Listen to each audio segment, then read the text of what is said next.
cómo programar una cura para ese mal que es la pobreza si no lo conocemos, ¿no? Tenemos en línea a Máximo Jursinovic, que es el vocero del obispo Ojea de la diócesis de San Isidro. Hola padre, ¿cómo está? Nico Yacoy, buenas noches. Nico, buenas noches, ¿cómo estás vos y todos ustedes? Un gusto estar con ustedes. Bien, muy bien, gracias por atendernos. Y bueno, no sé, Máximo, en el nivel de la percepción o de los números, ¿qué idea tenés respecto de el estado de la pobreza cuantitativamente? Lamentablemente hay que entrar desde ahí. Exactamente. Lo primero, me parece, coincido plenamente con lo que vos decías al comienzo, que es muy difícil medir la pobreza en números, ¿no? Porque podemos hablar de estadísticas y de números, pero por lo menos a la Iglesia lo que más le conmueve siempre no es el número, sino el pobre, el que tenés adelante, el que te encontrás en el barrio de tu parroquia, el que encontrás desamparado a la noche y ahora que empezó el frío. Me parece que hay una idea muy fuerte, ¿no?, que dice el Papa Francisco, que es que la realidad es más importante que la idea muchas veces, ¿no? Uh-huh. Y me parece que frente al tema de la pobreza esa frase ilumina mucho, porque una cosa pueden ser los números, una cosa pueden ser los estudios y las estadísticas, que por supuesto como indicadores sirven, pero por lo menos en lo que tiene que ver con la misión de la Iglesia, el encuentro con el pobre es lo más importante. Y en ese encuentro nosotros seguimos creyendo que es mucha la pobreza en la Argentina y que aparecen nuevas pobrezas además que hay que seguir atendiendo y que hay que seguir saliendo al encuentro. Sí, los vi particularmente preocupados por esto que llaman la nueva pobreza. Bueno, ¿qué es? En principio, Monseñor Ojea, que es el que ha expresado este término, sí, habla, quizá no solamente, siempre la pobreza se habló quizá en los niveles de las necesidades más básicas, ¿no? El alimento, la ropa. Me parece que hay un nuevo concepto de pobreza que tiene que ver con, especialmente en primer lugar en nuestra diócesis, en el conurbano norte, con las adicciones, ¿no? Con todo lo que significa el drama de la droga en la vida de los jóvenes. Y eso realmente genera una pobreza muy grande porque todos sabemos cuáles son las consecuencias de la droga en la vida de los jóvenes. Ahí me perdí, padre. ¿La adicción genera un cierto tipo de pobreza o la pobreza hace el campo orégano a la adicción? Mira, nosotros creemos que los jóvenes que están en zonas de vulnerabilidad social, lamentablemente son el caldo de cultivo para la droga. Ok, porque me llamó mucho la atención cuando leía esta progresión, porque es una forma, no sé si políticamente correcta, pero una forma nueva de decir la cierta vinculación que pueda existir entre pobreza y delincuencia, porque lo que ustedes dicen es, hay una vinculación entre la pobreza y las adicciones, y luego una vinculación entre las adicciones y la inseguridad. Exactamente, a ver, yo creo también, que las adicciones lamentablemente están presentes en todas las clases sociales. Lo que sí creo es que, te pongo un ejemplo más concreto, si uno va a un barrio del conurbano norte y ve a las 3 de la tarde un joven en una esquina, sin trabajo, sin estudio, sin contención familiar, creemos que realmente es un caldo de cultivo para la droga enorme. Me parece que esos focos de pobreza, en especial en los jóvenes, realmente llevan justamente a la droga y lamentablemente muchas veces a delinquir y muchas otras veces también a tener situaciones de violencia en sus familias, sí, o muchas cosas que sabemos el daño que causan. Te decía, Máximo, lo de lo políticamente correcto, porque el discurso que recibimos desde el gobierno es que no se puede hablar de una cierta progresión, sin estigmatizar, por supuesto, pero estamos hablando de causas o de condiciones. No se puede decir que hay una cierta vinculación entre la pobreza y la inseguridad. Bueno, ¿se puede decir que hay una progresión entre la pobreza y las adicciones? Porque yo he escuchado a la Presidenta de la Nación jactarse, por ejemplo, de que los ricos se drogan con la buena. Sí, a ver, yo te insisto, yo creo que es bueno lo que vos decís, que no hay que estigmatizar. Sí creemos que muchas veces en los barrios más pobres la droga lleva a una delincuencia quizá muchas veces no querida por la gente. El padre Jorge García Cuerva, que es el párroco de la parroquia Nuestra Señora de la Cava, siempre dice una frase dura, pero bueno, creo que vale la pena escucharla, que es que muchas veces la droga termina en dos C, o el cementerio o la cárcel. Claro. Es duro decirlo así, es muy crudo, pero él siempre dice, ¿no?, que muchos de los jóvenes que él ve en el barrio a veces no tienen otro horizonte que la cárcel o el cementerio. O el cementerio o la cárcel, con lo cual estamos pintando, digamos, ya eso es en sí mismo una pobreza existencial absoluta en el horizonte de esas personas. Nosotros creemos que justamente, ¿no?, las adicciones, lo más hondo que causan en los jóvenes es la pérdida del sentido de la vida. Y creo que eso justamente es uno de los peores males que causa la droga y estas nuevas pobrezas, ¿no? Porque también el obispo hablaba de la trata de personas, hablaba de la violencia familiar, de la violencia de género, un montón de situaciones que realmente quizá no son la pobreza estructural que estábamos acostumbrados a mirar, pero que realmente son nuevas realidades que hay que atender. Sí. Bernardo, soy Máximo, ¿qué tal? Buenas noches. ¿Qué tal, Bernardo? ¿Cómo estás? Buenas noches. A mí me sacude mucho cuando lo escuchaba la semana pasada Roberto Jacobe, cuando decía que hay un 35% de gente que vive de la caza y sale a cazar todos los días, o sea que no tiene un futuro y es como un animal que cada 8 horas planea su vida.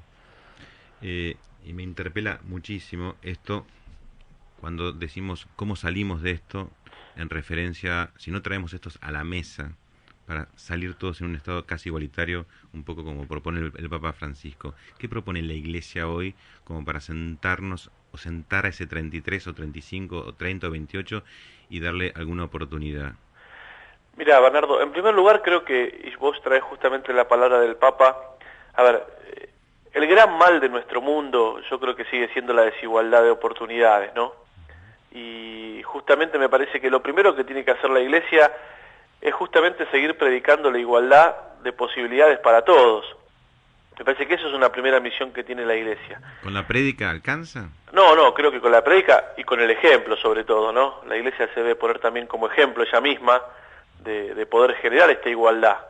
A veces en el discurso o en la palabra del Papa se ve, yo estoy de acuerdo en esto de no estigmatizar la pobreza, pero se ve la -1, ¿no? Que es estigmatizar a los ricos o a los que tienen. Eso tampoco es la solución.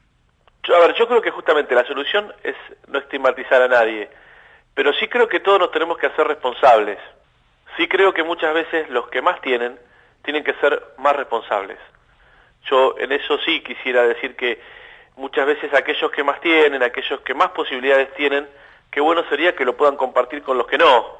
Me parece que a veces tener justamente no te hace distinto, pero sí te hace ser más comprometido. Y yo creo que una de las cosas que tiene que pasar en nuestro mundo es que aquellos que más tienen se puedan comprometer con los que no. Sí. Y hacerlo con persistencia, hacerlo con un compromiso. ¿Qué pasa con este razonamiento, no? Ya hay un nivel de compromiso y de involucramiento concreto en el hecho mismo de pagar los impuestos, que claro, teóricamente tienen que ir a un cierto lugar, y acá se celebra, por ejemplo, la asignación universal por hijo. Si después pasa algo en el medio, bueno, yo no veo que esta disfunción se haga notar claramente, ¿no? No sé si me explico. Sí, a ver, yo creo que justamente el Estado también tiene una responsabilidad en la igualdad de posibilidades y en el poder distribuir los recursos de un modo caritativo para lo que significa, por ejemplo, la visión de la Iglesia. Lo que sí creo es que me parece que el Estado sí tiene que acompañar y fortalecer a los que menos tienen. Creo que el Estado también tiene una obligación con los más vulnerables, que por supuesto tiene que ver con la promoción y con la dignidad en primer lugar, no solamente con la asistencia. Pero creo que justamente en eso es donde nos está faltando a todos poder acompañar al pobre, no solamente dándole, sino acompañar al pobre tratando de que sea mejor promocionado y que se le devuelva su dignidad. Sí. Y en eso creo que estamos todos en la misma, la Iglesia, el Estado, todos. ¿Por qué entonces se recibe a quienes asisten pero no coadyuvan a la promoción humana? Estoy hablando de Cristina Fernández de Kirchner, su gobierno, conocemos las políticas, o yo estoy equivocado con las políticas, entonces cuénteme. No, a ver, yo no puedo hacer una evaluación política porque por lo menos como pastor y sacerdote no me corresponde. Lo que sí te puedo decir es que en algunos campos, me parece, de la ayuda social se tiene que trabajar mucho más. Por ejemplo, te pongo 2 ejemplos. El primero es seguir combatiendo lo que significa el narcotráfico, porque si hablamos de la droga, tenemos que hablar del narcotráfico. Yo creo que ahí tenemos que seguir todavía exigiendo una lucha, me parece, mucho más grande contra el narcotráfico, porque eso va realmente a ser un beneficio para nuestros jóvenes más débiles. Creo sinceramente, y hoy también lo decía nuestro obispo presentando la colecta de Cáritas, la Argentina tiene un déficit habitacional muy importante. Realmente una de las condiciones básicas para que la pobreza descienda es que la gente tenga un lugar digno para vivir. Sí. Y todavía en eso falta muchísimo, por ejemplo, también. Me parece que quizá en otras cosas se ha podido avanzar, la asistencia alimentaria quizá en muchísimos barrios se ha crecido y mucho, pero me parece que en otros campos hay que seguir trabajando y hay que seguir buscando con creatividad cómo ayudar a los más débiles. Sí, yo creo que la mejor forma de ayudar a los más débiles es grados de conciencia de los que más tenemos, porque algunos creen que por tener $1 millón más están salvados, y yo lo que sostengo es que por ahí, con ese 30 o 25%, me van a matar por un par de zapatillas. ¿No sería bueno crear políticas de concientización? Pero ahí contesto yo, eso está muy bien como razonamiento, pero no podemos reducir el asunto a la caridad privada. Bueno, porque es muy fácil no tirar la pelota A, pero vos no estás dando todo lo que deberías dar, cuando en realidad hay teóricamente un Estado que podemos tener la posición que querramos respecto de la necesidad de su existencia, pero que existe, es muy pesado en términos de presión tributaria, es decir, él tiene que hacer, y no se llama caridad porque es política, pero él tiene que hacer esa redistribución. Me saca a mí como para hacerla y se pierde en el camino. Bueno, ahí está. Reducir, me hace, padre, mucho ruido reducir el asunto a la caridad privada, que estará muy bien en términos de religión y de moral y de ética, pero no en términos de sistema. No, a ver, yo creo que me parece la caridad o la solidaridad, me parece que siempre tiene que ser organizada y también tiene un rasgo de justicia, ¿no? Que sí, tiene que ver con que cada uno cumpla bien lo que tiene que hacer. Sí. En eso coincido. Pero sí creo también, lo que decía Bernardo, que yo creo que en cualquier sociedad la concientización de la solidaridad y el compartir, por lo menos para lo que son los valores de la Iglesia, tiene que estar presente. Me parece que, por supuesto, cada uno tiene que hacer lo suyo, pero me parece que hay un nivel de concientización que seguimos necesitando. Te pongo un ejemplo quizá muy básico, pero ¿cuántas veces nosotros vemos, por ejemplo, que frente a situaciones de desastres naturales o de problemáticas que aparecen de repente, mucha gente es solidaria, inundaciones, eso es cierto, eso es y después y ves que se donan cosas, que se hacen programas de televisión, que la gente se conmueve realmente ante alguien que se le inundó la casa. Ahora, después somos poco persistentes en esas ayudas. Ese para mí es un ejemplo de concientización, que no solamente aparezca la solidaridad cuando pasa algo, sino que sea un estilo de vida el poder compartir los bienes y los recursos que uno tiene. Yo ahí es al revés, veo bueno, la política no es la mayor de las caridades, según la doctrina de la Iglesia. La política bien utilizada al servicio del bien común, por supuesto que sí. Entonces, yo creo que hay que enfocar acá, a mí el ruido que me hace esta emergencia de la solidaridad de la Argentina ante un desastre natural, es que después, unos cuantos meses después, se vota a los mismos que dilapidaron el dinero con el que tenían que evitar que esa tragedia pase. Y en términos de sistema, yo no sé cómo se es más solidario. Si con ese entregar la colcha que es necesaria o entregar el alimento no perecedero, yo no estoy en algún punto justificando que después voto a un corrupto y tengo que ir ¿se entiende un poco? Tengo que ir a salvarle las papas. Sí, yo creo que es importante la colaboración y la ayuda frente a una necesidad, y también es importante el compromiso cívico de cada uno de nosotros, que después, por supuesto, termina en un acto libre de cada persona de poder llevar adelante la decisión que quiera. Pero sí creo que las cosas van juntas siempre, ¿no? Claro, ese es el tema. El problema es cuando cuando se bifurcan esos caminos. Claro, sí. Máximo, veo una sociedad muy dividida con el Papa Francisco cuando recibe algunas personalidades. Tu reflexión, por favor.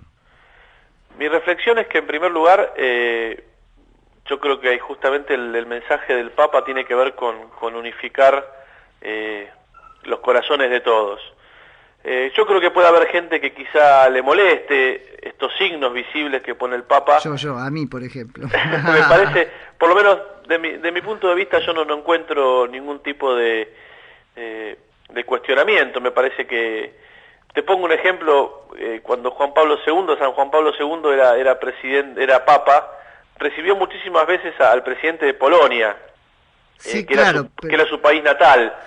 Me parece que en esto, yo creo que lo principal es, ojalá que el mensaje del Papa le llegue a los políticos. Yo creo que El Papa lo dijo que se sintió usado, el Papa dijo que muchas veces se sintió que no podía quizá expresar con espontaneidad su mensaje. A mí me parece que ojalá que lo pueda seguir haciendo. Y, a ver, te pongo este ejemplo que quizá, y esto es una opinión más personal mía, pero decir que no, recibir a alguien, puede llegar a ser un gesto que acentúe más aún la división. Y ahora, me parece que el Papa lo que busca para la Argentina justamente es evitar los gestos que produzcan división o que produzcan quizá una falta de encuentro. Sí, yo, padre, lo que no sé si puedo dejarle pasar mucho es esta comparación con Juan Pablo II. San Juan Pablo II. Bueno, no, o Beato. San Juan Pablo II, sí. Bueno, precisamente, porque en realidad tiene que ver con haber hecho una opción por algo y pelear contra otra cosa. Acá lo que se está haciendo es recibir a que estaba súper cuestionado. Uno podría pensar, ahora adivinamos que en realidad se ponían en palabras de Bergoglio más cosas que las que decía, pero que podríamos pensar él consideraba como personas reprochables, recibe a la misma. No está recibiendo al nuevo, que ayudó a voltear a lo viejo, porque significaba una cosa mala. Está naturalizando. Yo lo que creo, a ver, yo creo en esto. Francisco es lo sumamente inteligente y me parece que sí, no me cabe duda. Se está comportando como un verdadero líder espiritual y me parece que todo lo que esté dentro de su liderazgo espiritual, me parece que tenemos que creer que no está contaminado de ninguna cuestión política ni de ninguna cuestión que no tenga que ver con el liderazgo pastoral. No, yo no tengo ánimo, padre, de quienes hemos conocido a Bergoglio, sé que Bernardo también, sabemos perfectamente que es un pastor, en primer lugar. Sin duda. Y como pastor me parece que tiene gesto de pastor. Yo estoy seguro que cuando él recibe a un gobernante o cuando recibe a la presidenta también, creo que la recibe como pastor de la iglesia, no la recibe como un jefe político. Por más que el Papa sea un jefe de Estado, yo estoy seguro que en el corazón de Bergoglio primero está su corazón de pastor, está su corazón de padre sacerdotal, porque creo que él se siente un sacerdote y me parece que no hay que buscar muchas veces más allá de lo que el gesto dice. Me parece que, insisto, que el Papa recibe como pastor de la Iglesia, recibe como el pastor de todos los católicos, y creo que es un gesto que puede, la verdad hay gente que puede no estar de acuerdo, eso por supuesto. Sí, yo no me creo, no, la verdad no creo. Pero hay que tomarlo como un gesto de pastor que no tiene una intencionalidad política seguro, por lo menos esa es mi opinión. No, eso sí, porque por suerte no es algo que entre en el dogma, así que puedo mantener mi condición de cristiano católico. Pero por supuesto. Y cuestionarlo y por férreamente. Cosas más también, por supuesto. Por supuesto, y cuestionarlo férreamente. A mí esta cuestión, porque me encuentro mucho con hombres de iglesia que ante la primera crítica nos tiran por la cabeza con esto de, pero es acción pastoral que a un minuto de decir es dogma, no lo critiques, ¿viste? No, yo en eso por lo menos... No es acción pastoral, es una acción, o si querés, tan pastoral como política. Me vas a decir es pastoral porque ocurre en el Vaticano, el que recibe es el Papa, vestido de sotana. Yo voy a decir es política porque recibe a la Presidenta de la Nación Argentina en un contexto determinado, etcétera, etcétera. Así que de mínima es las dos cosas, o habilita las dos visiones. Respeto claramente tu opinión, porque además me parece, como si vos, es también la opinión de muchos y nadie es más ni menos cristiano por poder opinar justamente como decís vos, y coincido que algunas de las cuestiones institucionales de la Iglesia, a esa gente que quizás no le gusten, me parece que coincido con vos, nadie es más ni menos cristiano justamente por no tener una postura de acuerdo con algunas cosas. Ese sí es un mensaje conciliador, porque si no íbamos a andar a decir, claro, íbamos a andar a decir coincidimos, Máximo, claro. Coincidimos. Estoy convencido, bueno, te lo digo convencido, te lo digo convencido de lo que pienso. A Máximo y a Bernie, para no falsear la tesis, les pido consigan que me reciba el Papa. Bueno. Porque si recibe a todos, acá lo que estoy teniendo de la audiencia es el aporte de que es que no recibe precisamente a todos. Y ese es el punto. Muchas veces a una, ninguna vez al resto. Eso no es todos. Esa es otra mentira en el argumento. Jorge. Sí, a ver, yo creo que me parece que los argentinos, perdón que me extienda, ¿no? Pero dale. Estoy muy interesado en la charla que estamos teniendo, muy productiva. A mí me parece que también a veces los argentinos somos de mirar con demasiado detalle todo, ¿no? Pero por eso es una virtud. Que a veces se puede convertir en un defecto también. No sé. Yo, a ver, estoy convencido que... En un defecto por exceso, pero bueno. A ver, yo estoy convencido, Nico, que el fenómeno de tener un papa argentino realmente ha sido algo que ha podido sobrepasar los límites de cualquier cosa que un argentino podía pensar que le puede pasar. Inclusive él. Y por supuesto, No, creo que en es el esa primero. tampoco estoy tan de acuerdo, pero bueno. Yo creo que realmente este fenómeno, por supuesto, también afecta a la vida política argentina, porque sin duda es una situación totalmente distinta a las habituales que existieron y que yo creo que van a existir hacia adelante, porque esto no sé si no va a volver a pasar, pero me parece que eso también hace que nos pasa a los sacerdotes, que muchas veces...